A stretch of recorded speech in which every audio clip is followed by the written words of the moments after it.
Good morning, everyone. I am Nicole Danhof-Holden, and this is my wonderful husband, Alan. Thank you. And we're from Muskegon, Michigan.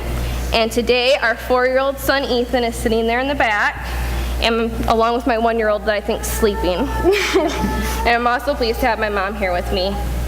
It is a privilege and an honor to be here next to Congressman Miller and Congresswoman McMorris Rogers to announce legislation that would protect all students in the schools across the country. When Ethan was born 4 years ago, I never realized that I would be in Washington, D.C., advocating on behalf of his safety and other students' safety in the schools. A school is supposed to be a safe place to learn. However, imagine it being the holiday season and planning a surprise visit to your 3-year-old's classroom, and it's the Christmas party. Thank you. Upon arriving, imagine seeing your child strapped in a chair throughout the entire party and not being allowed to participate in any of the activities with the other children. Asking staff if this was normal practice, and them responding yes, like it was no big deal. That was my child, and he was restrained the whole entire time. This happened to our family, and it can happen to yours. It was reported to me that when Ethan wanted to join in with others in the children in the classroom, he would drag his chair along with him. On several occasions, the chair tipped over on him, causing numerous bruises.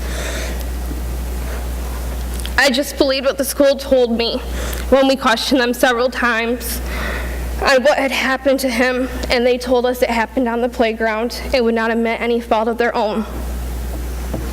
The restraint he endured lasted a little over 6 weeks, and he was strapped in a chair for at least 3 hours per day. Ethan has autism, and Ethan has a speech and language delay. So strapping him in a chair was literally torture to my son. He could not speak. He could not tell us as parents what was happening. We enrolled him in a school so he could be included to participate with other students and learn with his peers. Instead, he was strapped to a chair and separated from other children.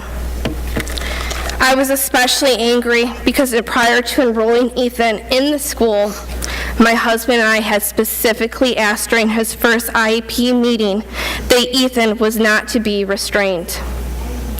We asked the school to call us if his behavior escalated so me and my husband could come get him because he was only 3 at the time. Today, because of the advocates with us here, Ethan has a new behavior plan and is no longer placed in restraints.